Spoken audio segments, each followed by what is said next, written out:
Ako si Tom Williams. Dati akong kasal kay Kayla Williams. 17 taon kaming magkasama bago nagkahiwa-hiwalay ang lahat. Natural lang, ako ang sinisi.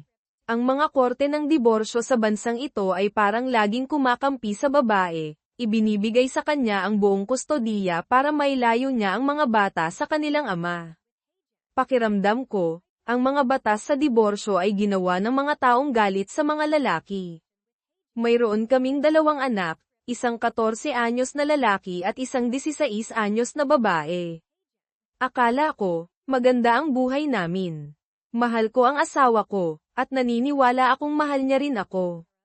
Matalino, atletiko, at maayos ang aming mga anak. Si Carly, ang aming anak na babae, ay daddy's girl, at si Josh, ang aming anak na lalaki, ay palakaibigan at atletiko. Maganda ang takbo ng career ko bilang isang mechanical engineer, at si Kayla ay may magandang trabaho bilang isang accountant. Pareho kaming nagpapaganda ng katawan at mukha. Idol ako ni Carly. Magaling siya sa math at science at gustong maging engineer na katulad ko. Kumuha siya ng lisensya sa pagmamaneho sa edad na 16 at gustong-gusto niya ang mga kotse tulad ko. Nagpapalipas kami ng mga weekend sa mga car show at nag-aayos ng koleksyon ko ng mga lumang GM car. Tinutulungan din niya ako sa mga proyekto sa pagpapaganda ng bahay, natututo ng basic na pagtutubero, gawaing elektrikal, at iba pa.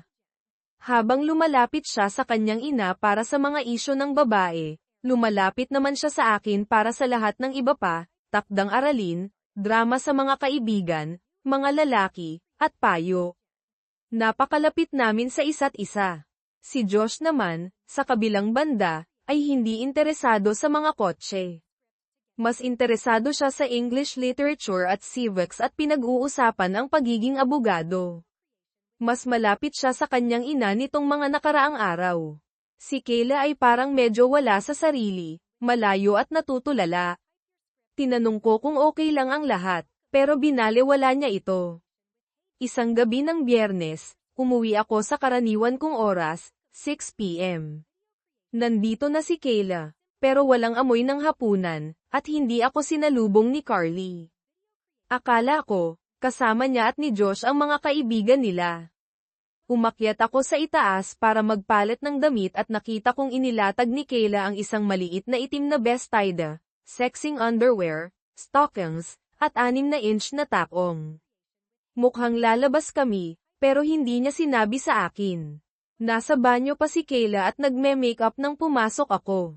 Saan tayo pupunta, sweetheart? Tanong ko, habang nagsisimulang maghubad ng dress shirt ko. Wala tayong pupuntahan, sagot niya. Kung gayon, bakit ka nagbibihis ng ganyan at may nakalatag na sexing damit sa kama? Lalabas ako, hindi tayo. Talaga, at saan ka pupunta, na ganyan ang bihis mo, nang wala ako? Nasaan ang mga bata? Ang mga bata ay makikitulog sa mga kaibigan. Makikipag-date ako ngayong gabi, at malamang na hindi ako uuwi hanggang bukas ng umaga. Anong ibig mong sabihin, ang date mo, at hindi ka babalik hanggang umaga? Kung ano mismo ang sinabi ko. Kung magiging maganda ang takbo, makikitulog ako sa kanya. Hindi pwede. Akala mo, papayag ako dyan. Kung gusto mong magloko, maghintay ka hanggang sa diborsyo. Huwag kang maging tanga. Walang magiging diborsyo. Kailangan ko lang itong isang gabi para patunayan na kaakit-akit pa rin ako sa ibang lalaki. Kung talagang mahal mo ako, hahayaan mo akong gawin ito. Kung mahal mo ako, hindi mo man lang iisipin iyan. Mahal kita, pero kailangan ko ito. Tumatanda na ako at kailangang maramdaman na kaakit-akit ako sa mas batang lalaki. Si Clarence ay 10 taon na mas bata at nanliligaw na sa akin sa loob ng 6 na buwan. Sa wakas, tinanggap ko ang alok niya. Isang gabi lang ito ng pagtatalik para pataasin ang ego ko. Hindi ako papayag dyan. Alalahanin mo ang mga panata natin sa kasal. Sinasira mo ang mga ito. Huwag kang maging isip bata, isang gabi lang ito. Ipinapangako kong hindi na ito mauulit. Tanga ka ba? O akala mo tanga ako? Pagkatapos mong sirain ang mga panata mo, Akala mo pagtitiwalaan ko ang isang pribadong pangako. Kung itutuloy mo ito, tapos na tayo. Lumabas ka sa pintong iyan, at makikita mo ang abogado ko. Huwag kang maging tanga. Walang magiging diborsyo. Uuwi ako at magiging mapagmahal na asawa tulad ng dati. Kung susubukan mong diborsyuhin ako, lalaban ako, at mawawala sa iyo ang bahay, karamihan sa mga ari-arian, at kustodiya. Sisirain ko ang iyong pagdalaw at sisihin kita sa pagkasira ng pamilya, para kamuhian ka ng mga bata. Sinasabi mong mahal mo ako, pero gagawin mo ang lahat ng iyan. Oo, mahal kita, pero lalaban ako kung susubukan mo akong diborsyuhin. Kailangan ko lang itong isang gabi. At sa loob ng ilang taon, ano na? Kapag naramdaman mong matanda ka na ulit, maghahanap ka na naman ng isa pang mas batang lalaki. Ipinapangako kong hindi na ito mauulit. Pagtatalik lang ito, walang pag-ibig. Hindi niya ako aalisin sa iyo. Baka matuto pa nga ako ng isang bagay para pagandahin ang ating buhay sa kama. Kung gagawin mo ito, nasabi ko na sa iyo ang mga kahihinatnan. Kanselahin mo ngayon, at maaari nating subukan ang marriage counseling. Huwag kang maging tanga. Magiging okay tayo. Kung ipipilit mo ang counseling, pag-uusapan natin ito pagbalik ko bukas. Nagpatuloy siya sa pagbibihis. Nagpalit ako ng damit at lumabas ng kwarto. Maya-maya, bumaba siya, nakabihis, may clutch sa kamay, sinusuri ang sarili sa salamin. Nasa sala ako nang marinig ko ang isang kotse na bumusina sa labas. Nandyan na siya, kailangan ko nang umalis. Magkita tayo sa umaga, sabi niya, habang lumalapit para halikan ako. Tumalikod ako, at hinalikan niya ang hangin. Sumimangot siya sa akin. Fine, bahala ka. Kapag nawala na ang pagtatampo mo, babalik sa normal ang lahat. Tumalikod siya papunta sa pinto. Gumawa ako ng huling pakiusap, kung lalabas ka sa pintong iyan, tapos na tayo. Pag-isipan mong mabuti kung sulit bang itapon ang 17 taon ng pagsasama. Lumingon siya sa akin. Wala akong itinatapon. Babalik ako, at babalik sa normal ang lahat. Pagkasabi niyan, binuksan niya ang pinto at lumabas. Nagsimula akong umiyak, nagluluksa sa pagkawala ng aking kasal at ang babaeng minahal ko sa loob ng 20 taon, 17 taon ng kasal, 1 taon ng engagement, at 2 taon ng eksklusibong pagdedate. Hindi siya nagpakita ng anumang hindi kasiyahan. Maayos ang aming buhay sa kama, at hindi siya humingi ng higit pa. Hindi kami nag-aaway. Pinag-uusapan at nilulutas namin ang aming mga hindi pagkakasundo. Pagkatapos ng kalahating oras, nang mapagtantong hindi na siya babalik, sinimulan ko ang pagpapatupad ng aking plano. Mayroon kaming malaking bahay na may 4 na silid tulugan, ang master bedroom, ang silid ni Carly, ang silid ni Josh, at isang guest bedroom na may pribadong banyo. Ito na ngayon ang magiging pansamantalang silid ko. Tumagal ng 2 oras ang paglipat mula sa aming lumang silid tulugan. Alam kong hindi kakampihan sa akin ang aming diborsyo dahil nakatira kami sa isang no-fault na estado. Ang mga batas sa diborsyo dito ay may kinikilingan sa mga lalaki, ibinibigay sa mga asawa ang bahay, mga anak, suporta sa bata, at maintenance, iniiwan sa mga asawa ang mga bayarin. Inayos ko ang aking bagong tirahan at pumunta sa aking home office para pamahalaan ang aming pananalapi. Mayroon akong account sa aking pangalan para sa pagbili ng mga regalo sa kanya. Inilipat ko ang kalahati ng aming joint checking at savings doon, binayaran at kinansela ang aming mga credit card, at pagkatapos ay nag-apply para sa mga bago sa aking pangalan. Plano kong ilipat ang aking direct deposit at hatiin ang aming mga pamumuhunan sa Lunes. Nagbuhos ako ng Jim Beam at natulog, pero hindi ako nakatulog ng maayos. Pakiramdam ko, walang laman ang kama nang wala siya, at ang isip ko ay naglalaro sa mga bagay na maaari kong ginawa para pigilan siya. Dapat ko ba siyang pinigilan ng pisikal? Hinabol ang lalaki gamit ang baseball bat o sandata. Mahaba at hindi mapakilang gabi iyon. Sa pagbubukang liwayway, naligo ako para magising, nagbihis ng jeans at t-shirt, at nag-almusal. Pagsapit ng 9 a.m., bumalik si Kayla sa bahay. "Good morning, honey. Umuwi na ako, tulad ng ipinangako ko," sabi niya ng masigla. Hindi ko siya pinansin. Ang aking galit ay naipon sa magdamag. Napagtanto ko na hindi ko nararapat ang kanyang kawalang galang at ang pagpigil sa kanya ay hindi sana nagbago ng anuman. Kung pinigilan ko siya kagabi, susubukan niya ulit. Ang aking pagmamahal sa kanya ay naging galit, na pinalakas ng kanyang kawalang galang, mga banta, at mapanuyang ugali. Gumugol ako ng mga oras sa pagtuon doon. "Honey, nasaan ka? Umuwi na ako," tulad ng sinabi ko. "Naglinis pa nga ako bago umuwi para sa iyo," sigaw niya habang hinahanap ako. "Ay, nandyan ka pala," sabi niya, habang binubuksan ang pinto ng aking opisina. Bumalik na ako, at ngayon, babalik na sa normal ang lahat, dagdag niya, habang lumalapit sa aking mesa na nakalahad ang mga braso para yakapin at halikan ako. Itinulak ko siya palayo. "Ilayo mo sa akin ang iyong maruming labi. Sino ang nakakaalam kung ano ang hinawakan ng mga iyan o kung ano ang napunta sa iyong bibig?" Nanlaki ang kanyang mga mata sa pagkabigla. Hindi pa ako nagsasalita sa kanya ng ganito.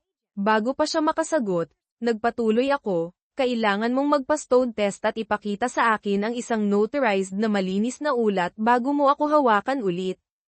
Para sa pagtatalik, hindi kita hahawakan gamit ang 10 FT na poste, kahit na may 12 kondom pa iyan." Ang kanyang pagkabigla ay naging galit. "Nakikita kong pinoproblema mo pa rin ang iyong nasaktang ego. Pupunta ako sa ating kwarto para magpahinga. Mahaba ang gabi ko at kailangan kong magpahinga. Sana, kumalma ka, at maaari tayong mag-usap mamaya.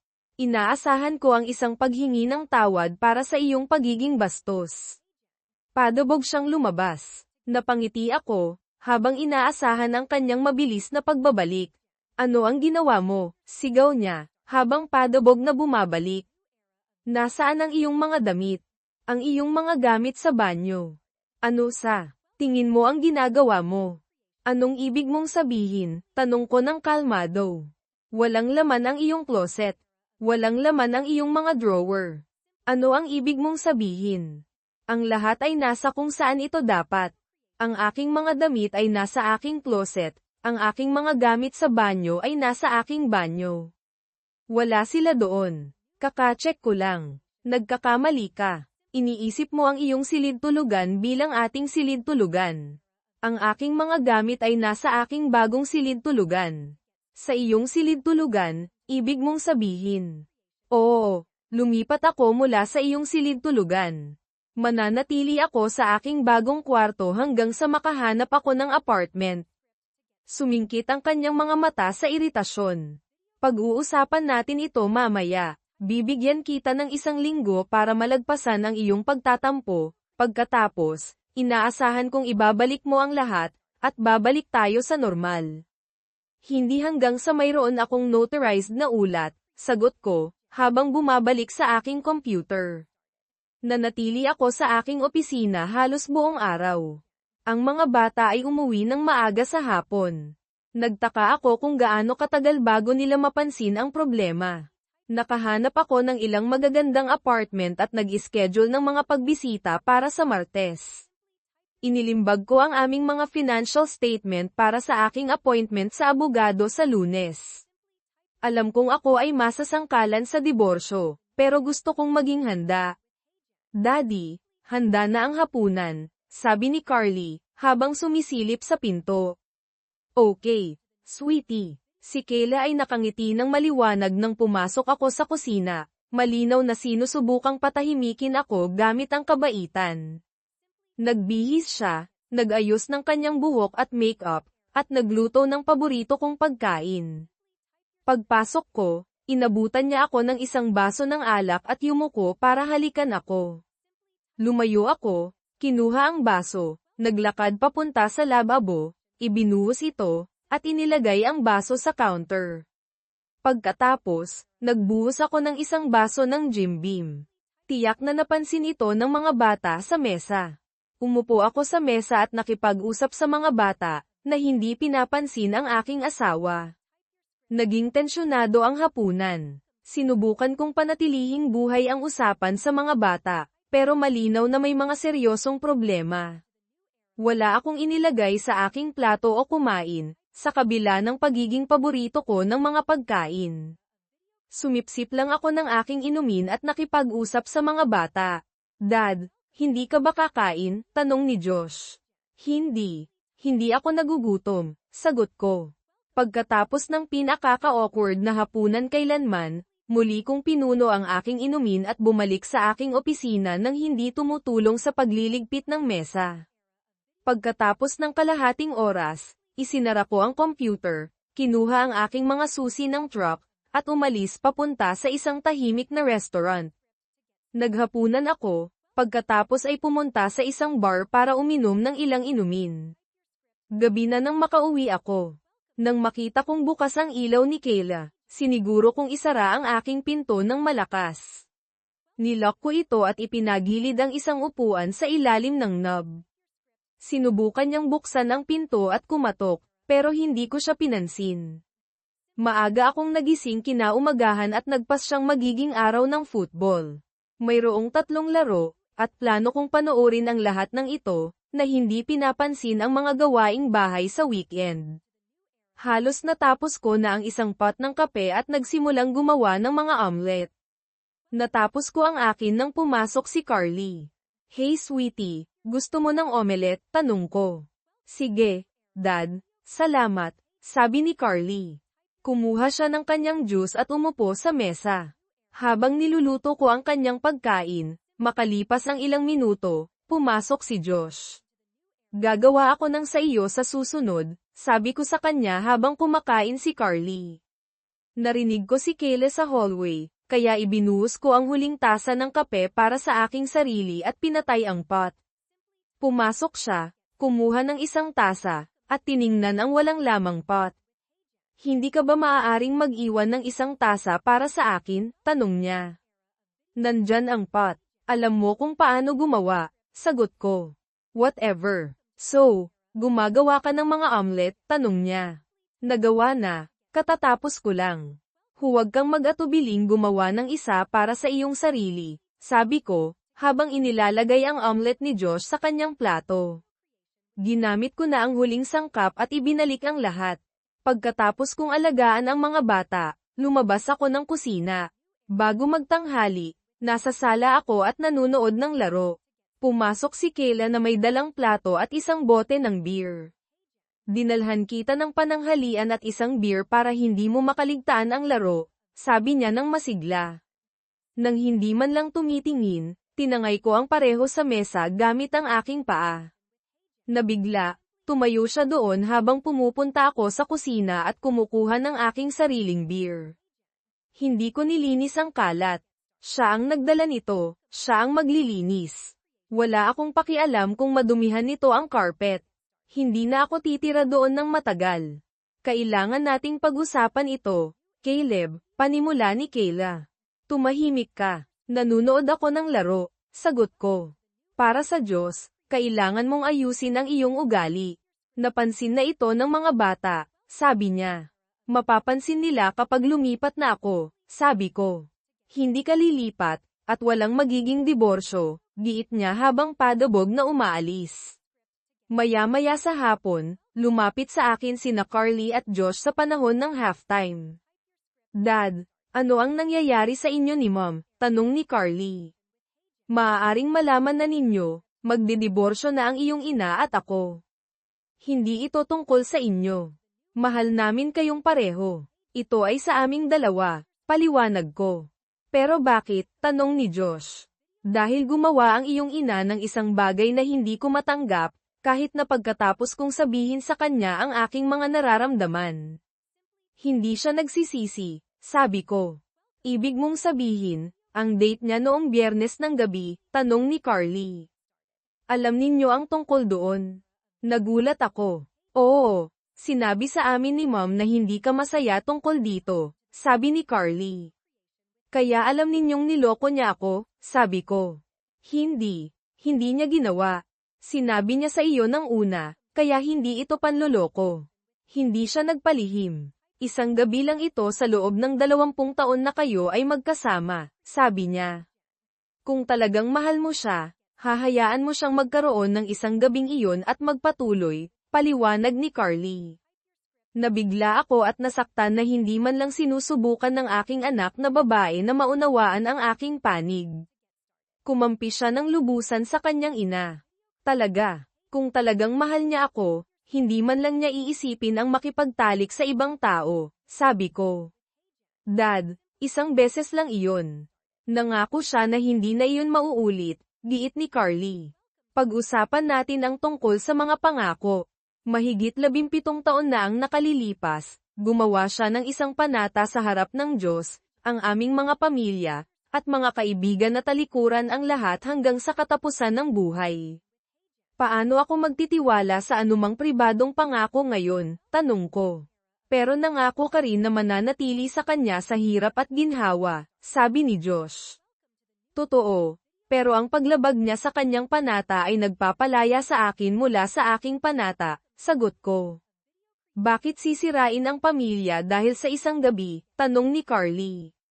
Bakit ako ang sinisisi sa kanyang mga aksyon? Siya ang sumire sa mga panata, hindi ako, sabi ko. Gusto ni Mom na magpatuloy at kalimutan na natin ito. Ikaw ang nagpapalaki ng bagay na ito at sumisira sa pamilya, giit ni Carly. Hindi na ito gumanda pagkatapos noon. Hindi sila nakikinig. Kinumbinsi sila ni Kayla na kailangan ito ni Mommy at ang ego ni Daddy ang sanhi ng lahat ng problema. Akala nila nag-overreact ako. Sa huli, padabog silang lumabas ng malinaw na hindi ako papayag. Napanood ko ang natitirang laro ng payapa. Maya-maya, naamoy kong nagluluto ng hapunan pero hindi ko ito pinansin. Nang sabihin sa akin ni Josh na handa na ang hapunan, kinuha ko ang aking mga susi ng truck. Saan ka pupunta? Handa na ang hapunan, tanong ni Josh. Pupunta ako sa sports bar para manood ng laro. Doon ako kakain, sagot ko. Pero nagluto si Mom. Babalik ako pagkatapos ng laro, sabi ko, habang pinutol ang kanyang sasabihin. Tumambay ako sa bar, nag-e-enjoy sa isang burger at beer. Isang beer lang ang iniinom ko kada quarter, kaya okay lang akong magmaneho. Nang makauwi ako, nasa kama na ang lahat. Ang plato at bote mula kanina ay nilinis na nagpangiti sa akin. Maaga akong umalis noong Lunes ng umaga. Tinawagan ko muna ang aking broker at ipinahati sa kanya ang aming mga pamumuhunan sa isang bagong account sa aking pangalan. Pagkatapos, tinawagan ko ang HR para alisin si Kayla sa aking retirement account at idinagdag sina Carly at Josh bilang mga tagapagmana. Binago ko rin ang aking direct deposit sa aking bagong bank account. Sa wakas, sinabi ko sa aking boss ang tungkol sa diborsyo at nangangailangan ng time off para sa mga meeting at court date. Sumuporta siya. Kinumpirma ng aking abogado ang aking mga pangamba. Malamang na ako ay masasangkalan sa diborsyo. Ang kustodiya ay depende sa kung saan gustong tumira ng mga bata, at dahil sa aming kamakailang pag-uusap, hindi ako umaasa. Sinimulan ng abogado ang mga papeles, at hiniling ko sa kanya na ipaabot kay Kayla ang mga papeles sa trabaho sa Lunes. Pagkatapos ng trabaho, pumunta ako sa sports bar para sa Monday Night Football, na hindi pinapansin ang mga text at tawag ni Kayla. Ipinagbigay alam ko kay Carly kung nasaan ako, ngunit hindi naging maganda ang kanyang tugon. Nang makauwi ako, binigyan nila akong lahat ng masamang tingin. Dumiretso ako sa aking opisina, at pagkatapos ay natulog pagkatapos matulog ang lahat. Maaga na naman akong umalis noong Martes ng umaga. Naging maayos ang trabaho, at kumuha ako ng afternoon off para tumingin ng mga apartment. Pumili ako ng isang magandang 2-bedroom unit at nagbayad ng deposito, na nagpaplanong lumipat sa Sabado. Bumili ako ng isang couch, mesa, at mga upuan mula sa isang second-hand store para ihatid sa hapong iyon. Nagpasya akong kunin ang aking kama at lahat mula sa aking home office. Kumakain sila ng hapunan nang umuwi ako. Napansin kong hindi nila ako inihanda ng plato, napangisi ako. Hindi ko rin naman kakainin iyon. Gumawa ako ng malaking sandwich, kumuha ng chips at beer, at nagpunta sa opisina ko. Dad, bakit ka nagiging ganyan kasama? Tanong ni Carly, na pumasok sa opisina ko. Dahil nagloko sa akin ang nanay mo, hindi ako ginagalang, at ipinagmukha pa sa akin. Malinaw kong sinabi sa kanya kung ano ang mangyayari kung itutuloy niya iyon, at ginawa pa rin niya. Hindi mo pwedeng sirain ang pamilya dahil lang doon. Isang pagtatalik lang naman iyon. Carly, balang araw mag-aasawa ka. Ano ang mararamdaman mo kung sabihin sa iyo ng asawa mo na may date siya sa isang mas bata at mas magandang babae at planong makipagpalipas ng gabi sa kanya? Hindi ko magugustuhan, pero kung ipinangako niyang isang beses lang iyon, susubukan kong lampasan iyon. Saka, kung sinabi niya sa akin, hindi naman iyon panloloko, di ba? Isipin mo na sinasabi mo ang iyong mga panata at sinasabi sa iyong groom na plano mong makipagtalik sa ibang lalaki. Isipin mo ang pagkasira sa kanyang mga mata. Bumalik ako sa aking trabaho. Miyerkules ng gabi, parehong hanay ng mga magulang ay nasa bahay nang umuwi ako. Nakasundo ko talaga ng maayos ang mga magulang niya. Ang tatay niya ay gearhead katulad ko. Ang mga magulang ko ay mapagmahal at sumusuporta, at nagkasundo kami ng maayos. Nakita ko ang ambush. Naintindihan ko kung bakit naroon ang mga magulang niya, pero naguguluhan ako kung bakit naroon din ang mga magulang ko. Tom, panimula ni Charles, nadidismaya kami kay Kayla, pero sumosobra ka na. Isang pagkakamali lang ang nagawa niya sa loob ng 20 taon. Hindi mo kailangang wasakin ang pamilya para sa isang maliit na pagkakamali. Seryoso, hindi iyon maliit na pagkakamali. Pinlano iyon. Inambush niya ako isang oras bago siya umalis, na hindi ako binigyan ng pagkakataong labanan iyon. Iyon ay isang sadyang plano para manloko. Anak, sabi ni Mom, hindi siya nanloko. Sinabi niya muna sa iyo. Ang sinabi niya sa akin ay hindi nagtatanong. Kahit noong tumutol ako, wala siyang pakialam. Sinabi ko sa kanya na mangyayari ito kung itutuloy niya iyon. Tom, dagdag ni Dad, naiintindihan namin ang sakit mo, pero isipin mo ang pamilya. Mahal ka pa rin ni Kayla. Sa tulong ng counseling, malalampasan mo ito. Huwag mong wasakin ang iyong pamilya. Pinalaki ka namin para maging isang mabuting tao. Isipin mo ang iyong ina at ako. Gagawin namin ang lahat ng kinakailangan para mapanatili ang aming relasyon sa aming mga apo. Natigilan ako. Talagang kumampi ang mga magulang ko sa kanya, sinasabi sa akin na palampasin ang kanyang panloloko. Hindi ko na kinaya at nagpunta ako sa kwarto ko, isinara ang pinto sa kanyang mukha. Pagkalipas ng 10 minuto, nagpalit ako ng jeans, casual na shirt, at boots. Naglakad ako sa sala nang walang sinasabi, hindi pinapansin ang kanilang mga pagtatangkang kausapin ako. Sumakay ako sa truck ko at nagpunta sa sports bar para kumain ng hapunan at uminom ng beer. Tahimik at madilim ang bahay nang umuwi ako pagkalipas ng 4 na oras. Ang Huwebes at Biyernes ay pareho. Hindi ko pinansin si Kayla, at nagalit sa akin ang mga bata. Nagulat ako na hindi pa napansin ni Kayla na hindi na gumagana ang mga credit card. Malalaman niya iyon sa kanyang Sabadong pamimili. Biyernes ng gabi, nasa opisina ako nang pumasok si Kayla na nakasuot ng transparent na nightie, stockings, garter belt, at heels. Wala ang mga bata ngayong gabi. Oras na para malampasan mo na ito at matulog. Gusto kong magtalik tayo buong gabi. Kailangan kong bumalik sa akin. Paggigiit niya, ang kanyang boses ay puno ng halo ng desperasyon at pagnanasa. Hindi pa ako nakakakita ng clinic report na nagpapatunay na wala kang sakit, sagot ko ng malamig, hindi man lang tumitingin sa aking desk. Huwag kang ang maging katawa-tawa. Kailangan kong bumalik sa kama ko ngayon. Halika na, naaakit ako at kailangan kong makipagtalik, iginiit niya. Ang kanyang tono ay nagiging mas mapilit at nabigo. Hindi ako interesado, sabi ko nang walang emosyon, at binalingan ng isa pang pahina sa aking libro. Kung hindi, tatawagan ko ulit si Clarence, banta niya, na tumutulo ang galit sa kanyang boses. Kaya iyon pala ay isang beses lang, bawi ko, na may halong pangungutya sa aking boses. Damn it, iyon nga.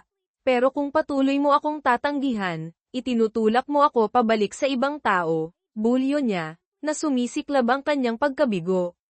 Magsaya ka. Ipaalam mo sa akin kung dadalhin mo siya rito para makaalis ako, sagot ko, na hindi nag-abala na itago ang aking paghamak. Padubog siyang lumabas, at pagkalipas ng kalahating oras, narinig ko siyang umalis, na humahaginit ang mga gulong. Sa walang taong bahay, nag-impake ako ng mga gamit ko, kinalas ang kama, at isinakay sa truck ko ang aking mga damit. Natulog ako sa sofa sa opisina ko. Kinabukasan ng umaga, nakuha ko ang mga susi ng apartment at inilipat ang lahat gamit ang tulong mula sa mga kaibigang kapitbahay. Walang tao nang umuwi ako, kaya pinatulong ko sa anak ng kapitbahay ko na isakay ang aking desk at mga kasangkapan sa opisina. Kinuha ko rin ang recliner.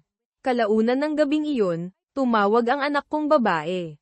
Daddy, nasaan ka? Tanong niya, na puno ng pagkalito at pag-aalala ang kanyang boses. Nasa bahay ako, sweetheart, sagot ko, sinusubukang panatilihin ang aking tono na kalmado at nagbibigay katiyakan. Hindi, wala ka. Nakalinis na ang opisina mo, walang laman ang ekstrang kwarto, at wala na ang recliner mo, dagdag pa na wala na ang truck mo. Paglilista niya, na tumataas ang kanyang boses sa bawat obserbasyon. Tama ka, lumipat ako sa isang apartment. Pagkatapos ng diborsyo, baka makakuha ako ng isa pang bahay, paliwanag ko, sinusubukang panatilihin ang pag-uusap na kasing direkta hanggat maaari. God, Dad, hindi ako makapaniwalang nagiging ganyan ka kasama tungkol dito. Akala ko mahal mo kami, bulalas niya, na nababasag ang kanyang boses sa emosyon.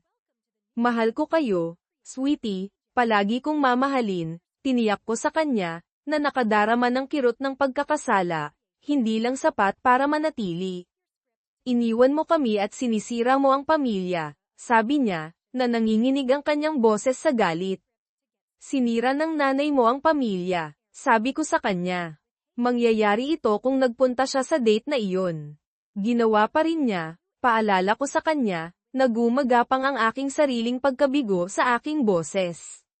Akala niya mahal mo siya ng sapat para malampasan iyon, sabi niya, na lumalambot ng bahagya ang kanyang tono.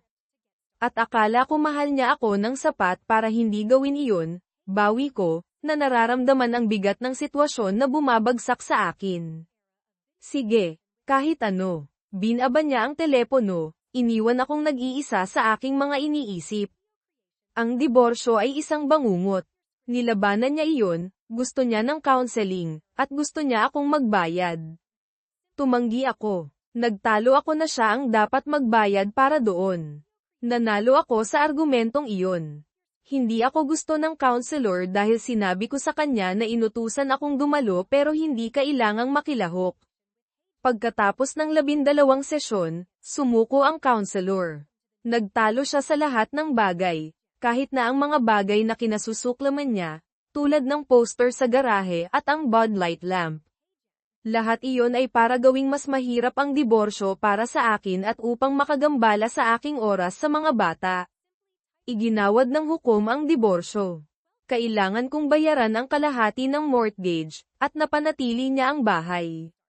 Nagbayad ako ng $2,000 sa isang buwan sa child support at $1,000 sa isang buwan sa spousal maintenance sa loob ng 5 taon, na matatapos kung mag-aasawa siyang muli. Inilipat niya si Clarence bago naging pinal ang diborsyo. Kalahati ng aking paycheck ay napunta sa kanya. Ipinambayad ko ang ilang pamumuhunan at bumili ng isang bahay na kailangang ayusin.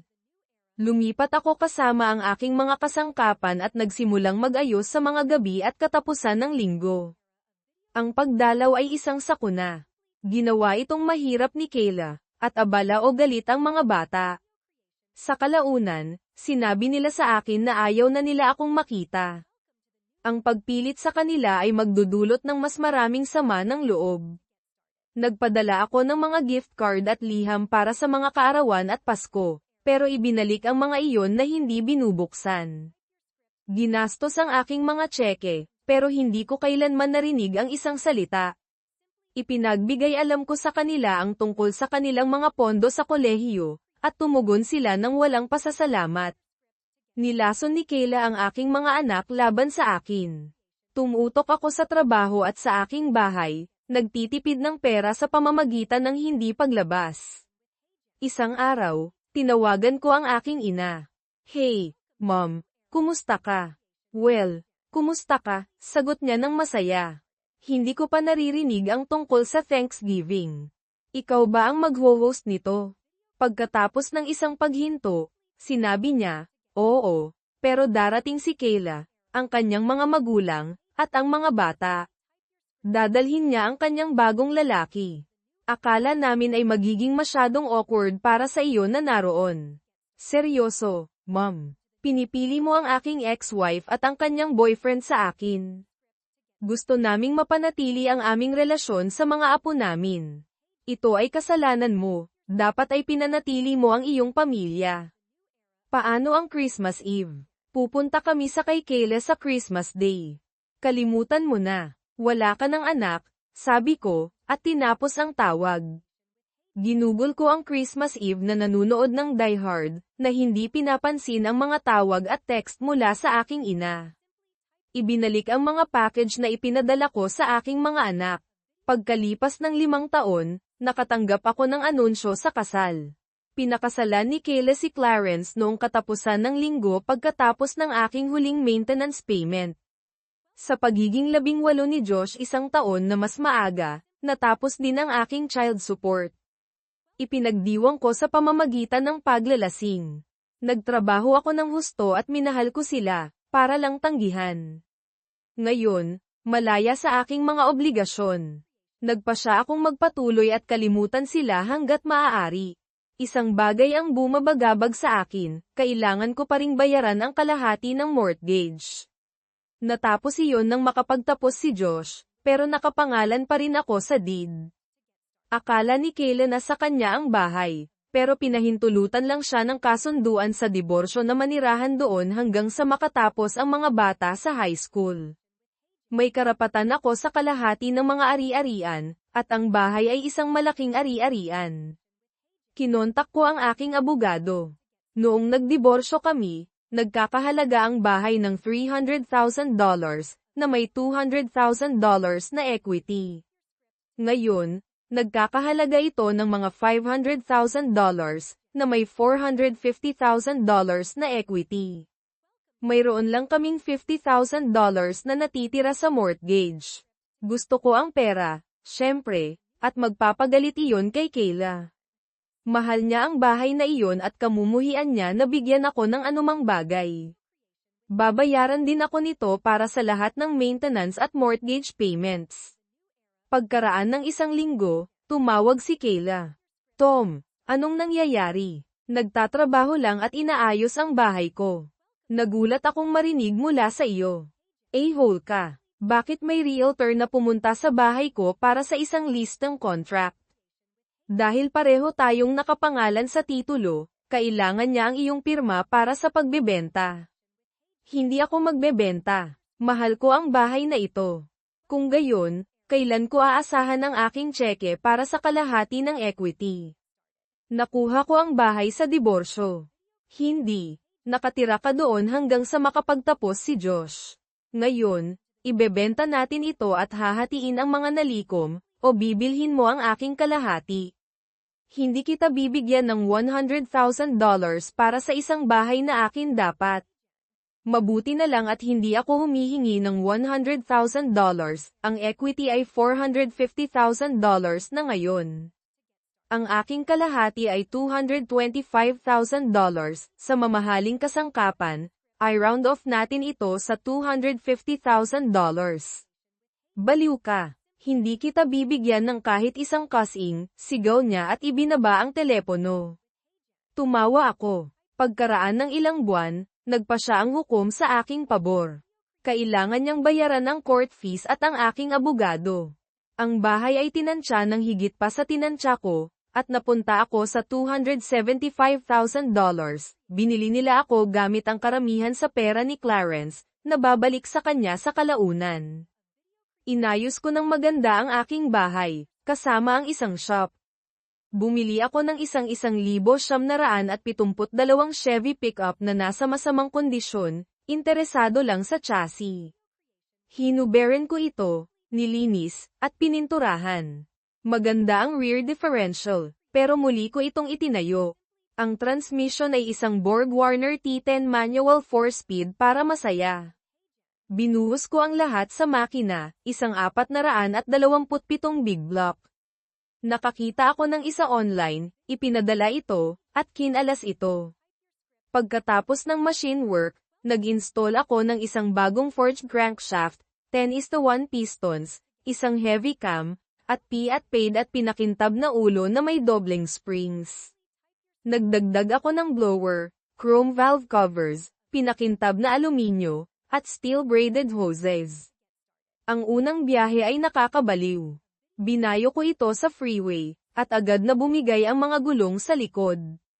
Bahagya kong nagawang panatilihin ito na tuwid. Aral na natutuhan, dahan-daang pinindot ang accelerator. Mas maingat akong nagmaneho pagkatapos noon.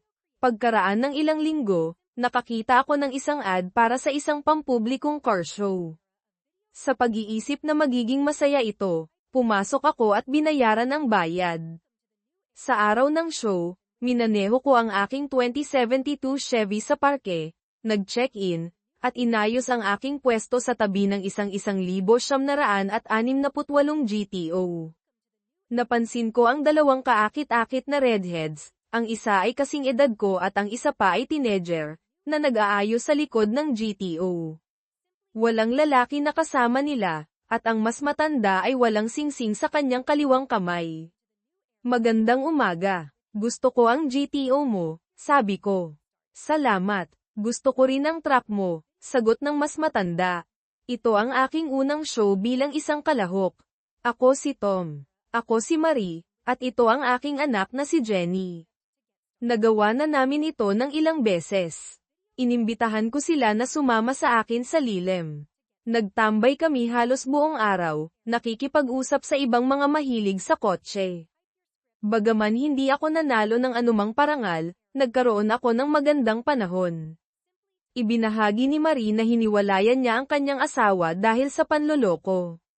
Nakuha niya ang GTO sa diborsyo, na ginamit ito bilang leverage upang matiyak na patuloy siyang nagbabayad ng child support at maintenance. Palakaibigan din si Jenny, na nagpapahayag ng galit sa kanyang tatay dahil sa panloloko.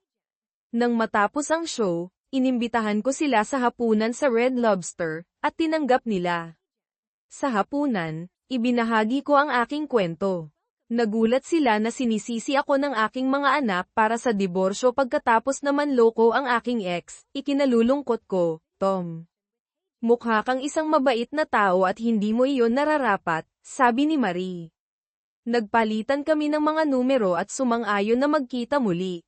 Nagbigay sa akin si Jenny ng isang malaking ngiti, isang kindat, at isang thumbs up, na nagpapahiwatig ng kanyang pag-aproba. Lumabas kami ni Marie sa susunod na katapusan ng linggo para kumain ng hapunan at sumayaw. Binigyan niya ako ng halik sa pisngi, at nakita ko si Jenny na nakangiti at nagbibigay sa akin ng isa pang thumbs up. Pagkaraan ng ilang date, inimbitahan ko sila at nagluto ng lasagna.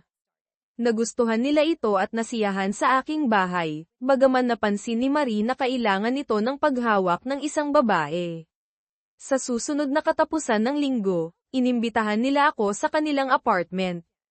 Ang pagluluto ni Marie ay kamangha-mangha, mas mahusay kaysa sa akin. Hindi ko napigilan ang pagkain at nagpaumanhin para sa pagiging baboy, pero tumawa sila, na sinasabi na iyon ang pinakamagandang papuri para sa isang taong mahilig magluto. Pagkaraan ng 2 katapusan ng linggo, lumabas kami ni Marie para kumain ng hapunan at sumayaw. Sa isang mabagal na kanta, Bumulong siya, ihatid mo ako sa bahay. Nagulat, umatras ako, pero humadyak-jak siya at nilinaw, ihatid mo ako sa bahay mo. Oh, kung gayon, salamat na lang at dala ko ang aking regular na truck, hindi ang 2072. Sa kalaunan ay ginawa namin ito ng 3 beses bago nakatulog. Ipinagluto ko siya ng almusal at inihatid siya sa kanyang bahay. Pagkaraan ng ilang buwan, nag-propose ako, at sinabi niyang oo. Nagkaroon kami ng isang simpleng seremonya sa harap ng isang hukom, at lumipat sila sa aking bahay. Sinimulan pa nga akong tawaging daddy ni Jenny. Napakaganda ng buhay. Oo, nagkaroon kami ng hindi pagkakasundo, at nagkaroon kami ni Jenny ng aming mga pagkakaiba. Teenager pa rin siya, at ako ay isang awtoridad na figura, pero iginagalang niya ako, at mahal ako ng kanyang ina katulad ng pagmamahal ko sa kanya. Pagkaraan ng mga 1 taon, nakatanggap ako ng isang sorpresang tawag mula sa isang hindi kilalang numero. Hello, sagot ko. Dad, sabi ng isang masiglang boses ng babae. Carly. Oo, Daddy, ako ito. Mayroon akong magandang balita. Talaga, masaya akong marinig mula sa iyo. Magpapakasal ako. Napakaganda niyan, sweetie. Masaya ako para sa iyo. Gusto kong naroon ka sa aking kasal. Oh, hindi. Si Clarence ang nagbabayad para sa kasal, at siya ang maglalakad sa akin sa aisle. Hindi ka uupo sa unahan, pero gusto ko talaga na naroon ka. Clarence, ang lalaking nakipaglokohan ang nanay mo. Pinakasalan niya siya.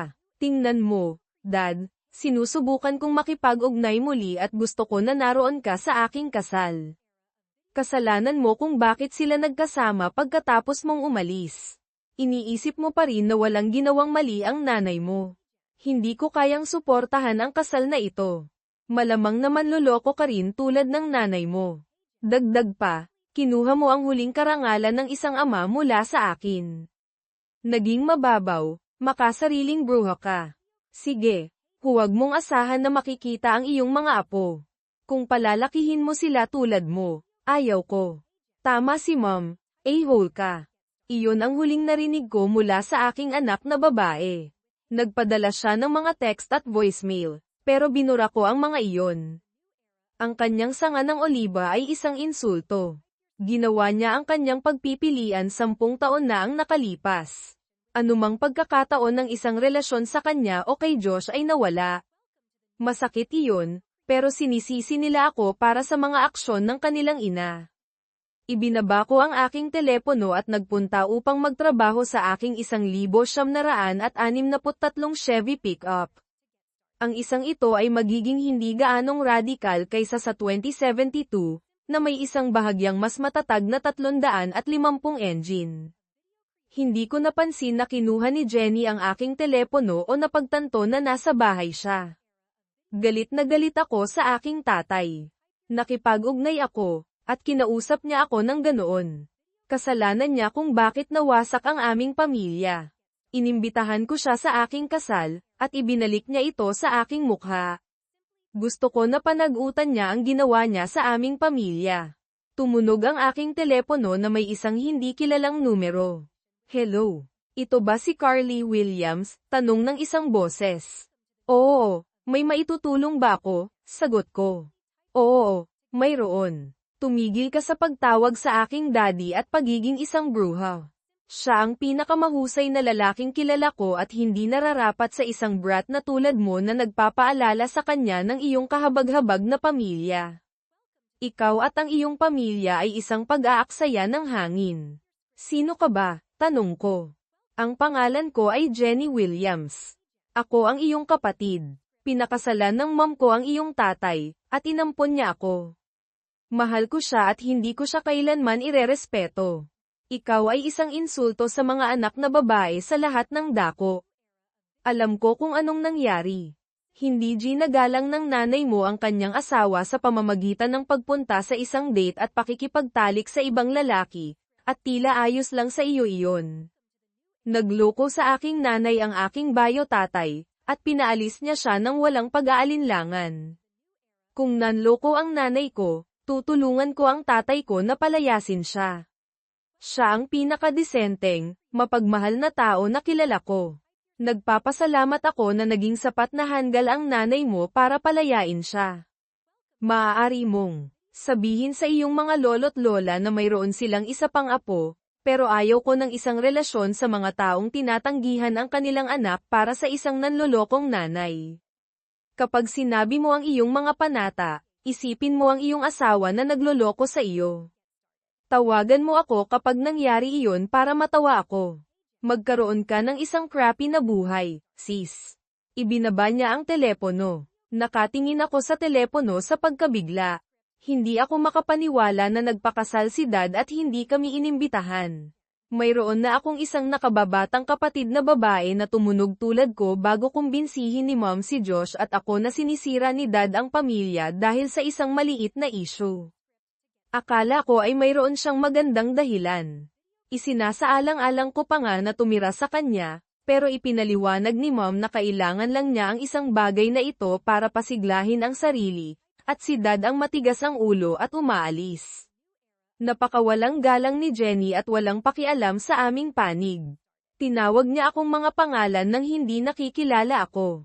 Siyempre, si Clarence ang maglalakad sa akin sa aisle. Naroon siya para sa akin. Nagbabayad siya ng halos $20,000 para sa kasal. Nagdududa ako na makapag-aambag pa si Dad.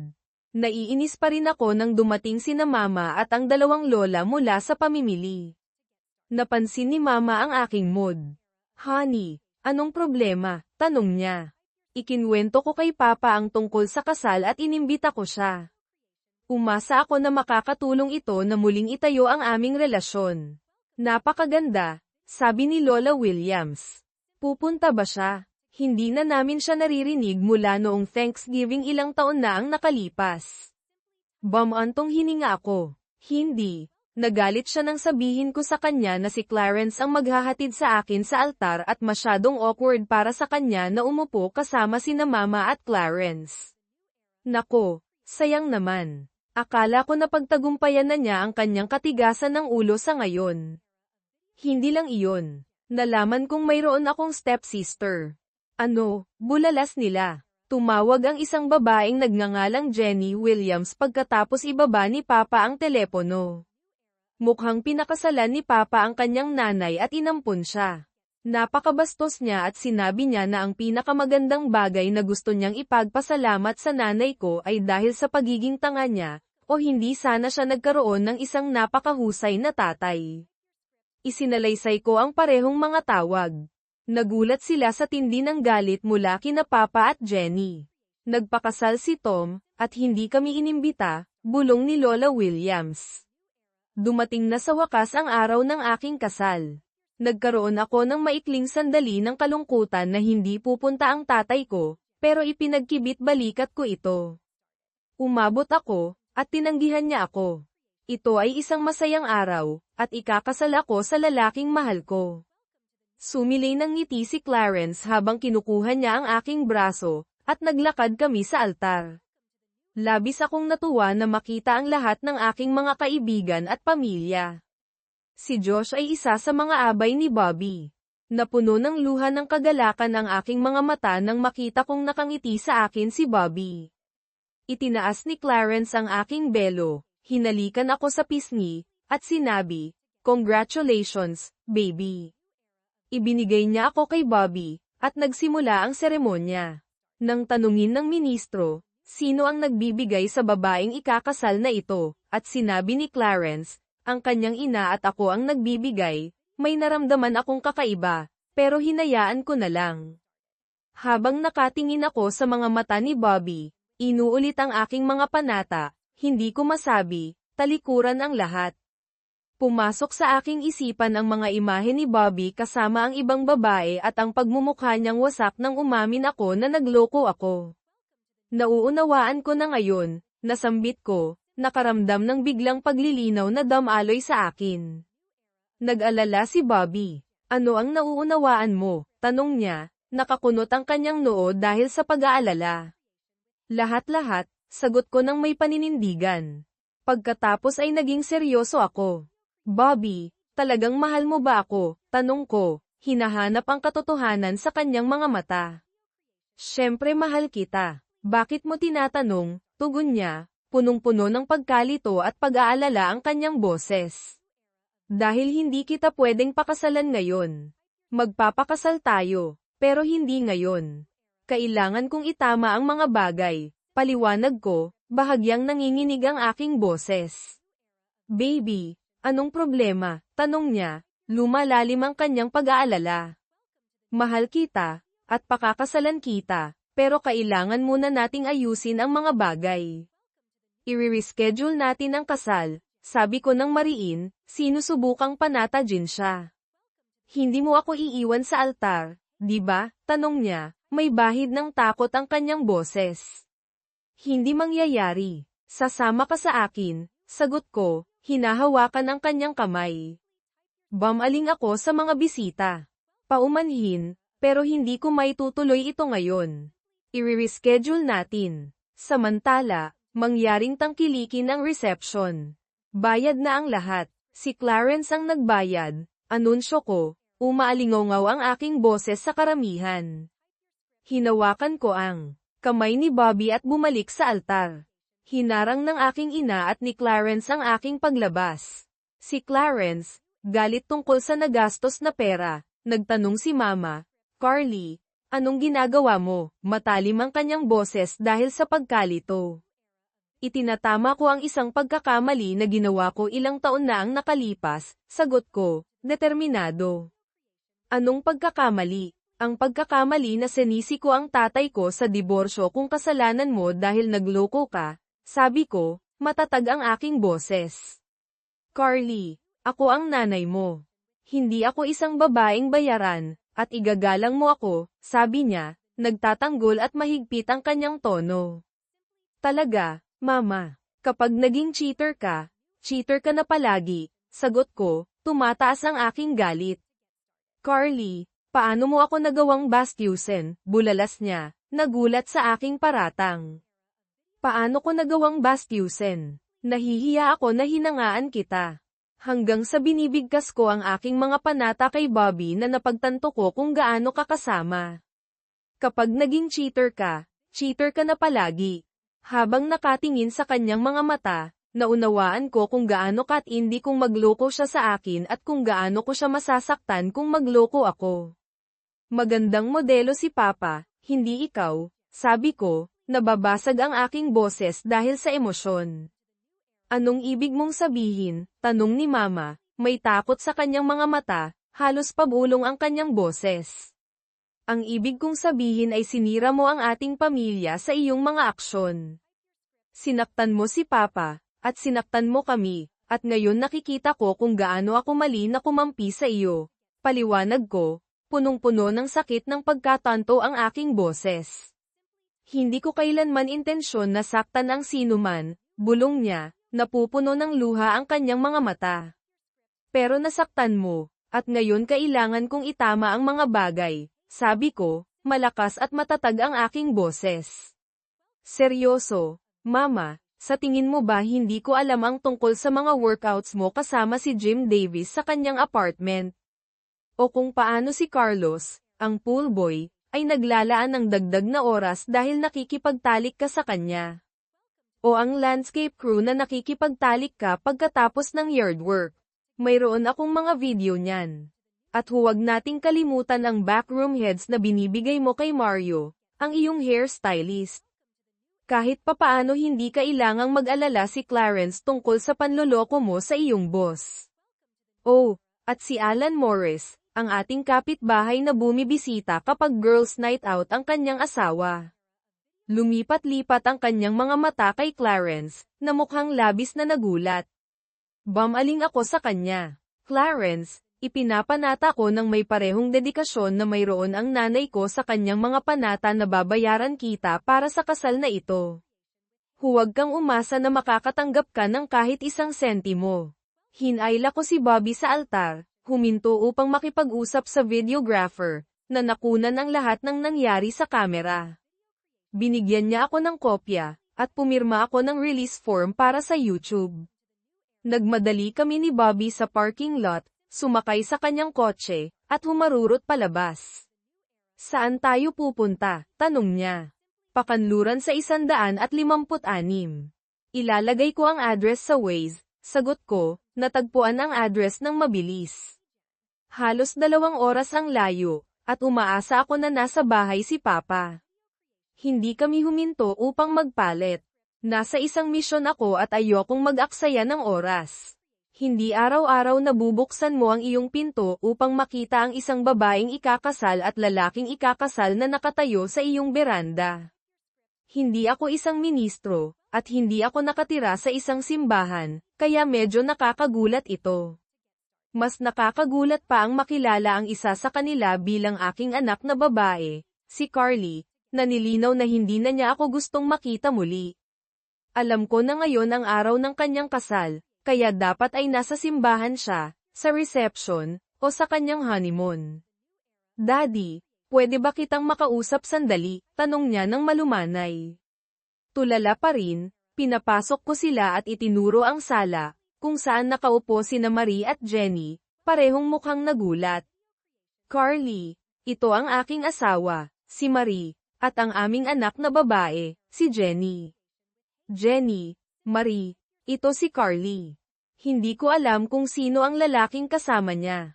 Daddy, ito si Bobby Jensen, ang aking fiancé, pagpapakilala ni Carly. Hindi ba kayo nagpakasal ilang oras na ang nakalipas? Tanong ko, naguguluhan. Kailangan kitang kausapin tungkol doon. Hindi ko maitutuloy ito ngayon. Hindi ako pwedeng magpakasal maliban kung ihahatid ako ng tatay ko sa altar. Daddy, sa wakas nauunawaan ko na tama ka. Sinayang ni Mama ang lahat, hindi ikaw. Pasensya na sa pagsisi sa iyo.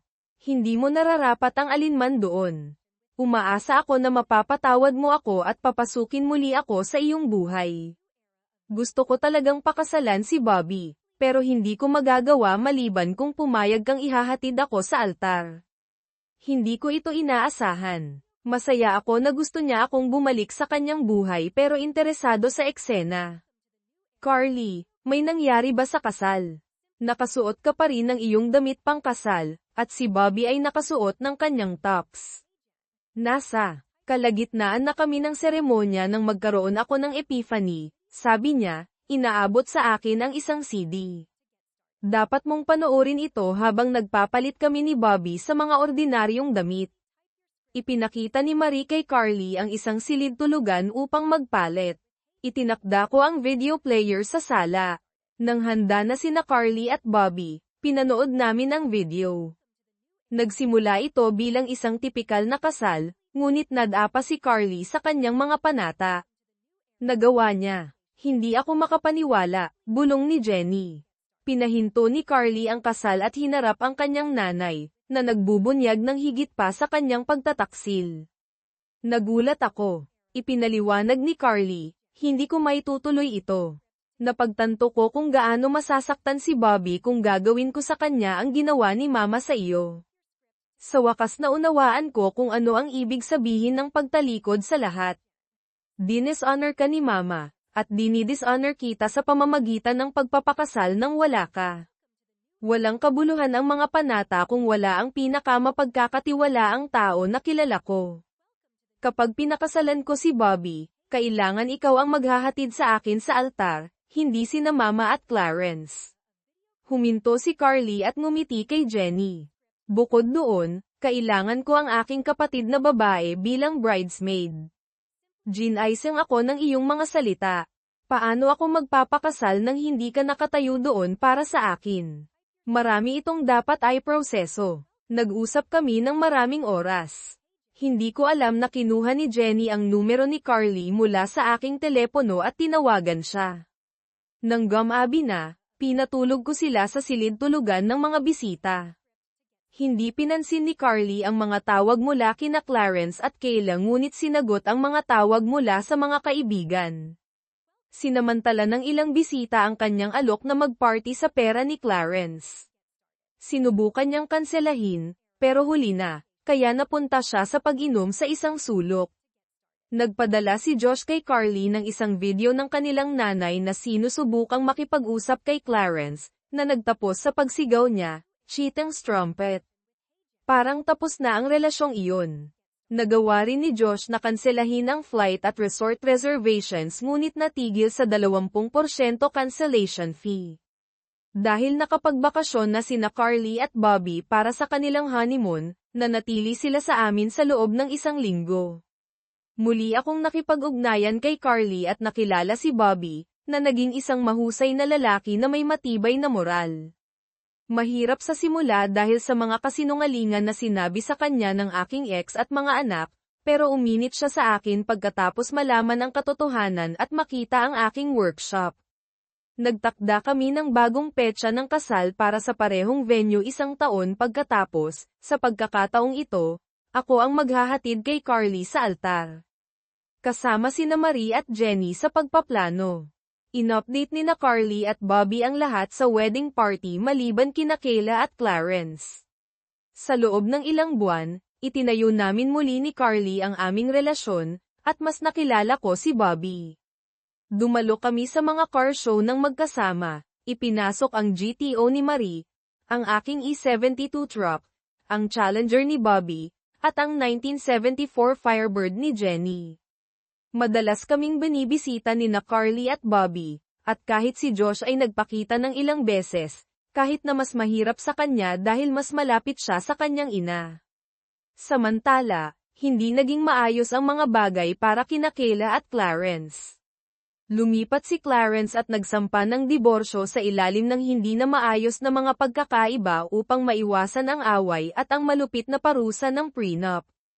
Pinoprotektahan ng prenup ang kanyang mga ari-arian bago ang kasal, kaya nakuha lang ni Kayla na panatilihin ang bahay at humigit kumulang $50,000, hindi mapatunayan ni Clarence na ginamit niya ang kanyang pera upang bilhin ang aking bahagi ng bahay, at wala ang kanyang pangalan sa titulo. Napunta siya sa pagbabayad ng isang pautang sa negosyo nang walang maipapakita at hindi na muling makapagsampa sa ilalim ng infidelity sa oras. Kumalat ang balita tungkol sa mga affair ni Kayla, at ang kanyang katayuan sa komunidad ay nagkaroon ng malaking dagok. Sinimulan siyang iwasan ng kanyang mga kaibigan, at ang mga imbitasyon sa mga party, charity event, at iba pang mga pagtitipon ay natuyo. Mas masahol pa para sa kanya, dahil hindi siya nagtatrabaho at umaasa sa pera ni Clarence, labis na naghirap ang kanyang sitwasyon sa pananalapi. Natuto si Clarence ng isang mahalagang aral, nawalan siya ng ilang libong dolyar sa pagbili ng aking kalahati ng bahay, isa pang $28,000 para sa nabigong kasal, at kinailangan niyang bayaran si Kayla ng $50,000 sa diborsyo. Pagkatapos ay may kahihiyan. Galit si Kayla na ang kanyang mga affair ay isiniwalat sa publiko at na dinidiborsyo siya ni Clarence sa paraang ginawa niya. Sinimulan niyang sabihin sa kanyang natitirang mga kaibigan na nagloko siya sa kanya dahil napakaliit ng kanyang ari at hindi pa alam kung paano ito gamitin ng maayos. Mabilis na kumakalat ang ganoong uri ng tsismis. Hindi nagtagal, bawat babaeng sinubukan niyang isama sa isang bar ay tatawanan lang siya. Naging medyo reckless siya, pumupunta lamang sa trabaho at pagkatapos ay diretso sa bahay. Nawala ang kanyang buhay panlipunan. "Handa, Daddy?" tanong ng aking pinakamatandang anak na babae. Walang ama ang talagang handa na pakawalan ang kanilang mga anak na babae, pero ikinararangal kong gawin ito para sa iyo, tugon ko. Bumukas ang mga pinto, nagsimula ang musika at pinuno ang simbahan. Humakbang ako pasulong gamit ang aking kaliwang paa, buong pagmamalaking ihahatid ang aking anak na babae sa altar. Sumulyap ako sa paligid, at lumaki ang aking ngiti. Nakaupo ang aking ex-wife sa ika-4 na hanay, ang aking asawa, si Marie, ay nasa kanyang lugar ng karangalan sa unang hanay. Sasamahan ko siya pagkatapos kong kumpletuhin ang aking huling mahalagang tungkulin para sa aking anak na babae. Sino ang nagbibigay sa babaeng ito upang magpakasal? Tanong ng ministro. Bilang kanyang ama, ibinibigay ko siya upang magpakasal, nagsalita ako ng malakas. Mahal kita, Munchkin, bulong ko sa kanya habang hinahalikan ko siya sa pisngi bago ko siya ibigay kay Bobby. Oo, nakalimutan kong banggitin ang aking asawa, hindi lahat ito ang aking ideya. Hiniling sa akin ni Carly na gawin iyon sa ganoong paraan. Pagkatapos ay bumaling ako at umupo sa tabi ng aking asawa. Upang magkaroon at upang pangalagaan, sa sakit at sa kalusugan, sa mabuti at masamang panahon, pagtalikod sa lahat, halos isinigaw ni Carrie ang huling bahagi. Pagkatapos, nang may isang napakatalino ng ngiti, tinapos niya ang kanyang mga panata. Ito ay isang magandang seremonya. Sumabog ang mga hiyawan habang naghalikan sila sa dulo. Tumingin ako pababa mula sa head table. Nasa tabi ko mismo si Marie. Nakita ko si Kayla na nakaupo sa isang mesa sa gilid. Hindi siya mukhang masaya. Sa tuwing titangala siya at makita si Marie na nakaupo sa kanyang pwesto, sumimangot siya. Napansin ko na sinasamantala niya ang open bar. Hindi inimbita si Clarence. Hindi ko alam kung pupunta siya kahit na inimbita siya. Kompleto na ang aking huling dakilang nagawa para sa aking anak na babae, ihinatid ko siya sa altar, ibinigay siya, nagbigay ng isang magandang toast sa mga bagong kasal, sumayaw kasama ang aking anak na babae sa sayaw ng ama-anak na babae, pagkatapos ay sumayaw kasama ang aking asawa habang ang aking anak na babae at ang kanyang asawa at ang kanyang mga magulang ay sumayaw sa pangalawang kanta. Kumpleto na ang aking mga obligasyon. Nakaupo ako sa mesa sa tabi ng aking asawa. Ang aking nakababatang anak na babae ay sumasayaw kasama ang isa sa mga lalaking nagpaparamdam sa kanya. Patawarin mo ako, Marie, maaari ko bang hiramin ang iyong asawa para sa sayaw na ito? Narinig ko ang isang pamilyar na boses sa likod ko na humihiling mula sa aking asawa. Bumaling kami ni Marie upang harapin ang aking ex-wife. Sinuri siya ni Marie sandali bago sumagot. Siguraduhin mo lang na ibabalik mo siya kung saan mo siya natagpuan. Tiningnan niya ako. Nagtitiwala ako sa'yo. Sa kanya ako hindi nagtitiwala na subukan ang anumang bagay na tanga. Inakay ko si Kayla sa sahig. Nagsimula sila ng isang mabagal na kanta, hindi ako magugulat kung hiniling niya ito para lamang sa layuning ito. Nag-ingat ako na panatilihin ang ilang distansya at hindi siya hilahin ng mahigpit. Sumayaw kami ng kaunti bago siya nagsimulang magsalita. Dapat mo sanang ibigay sa akin ang isang gabing iyon. Dapat tayong lumampas doon at magpatuloy na parang normal. Dapat tayong dalawa ang magkasama ngayon, at hindi ka dapat lumabas ng gabing iyon.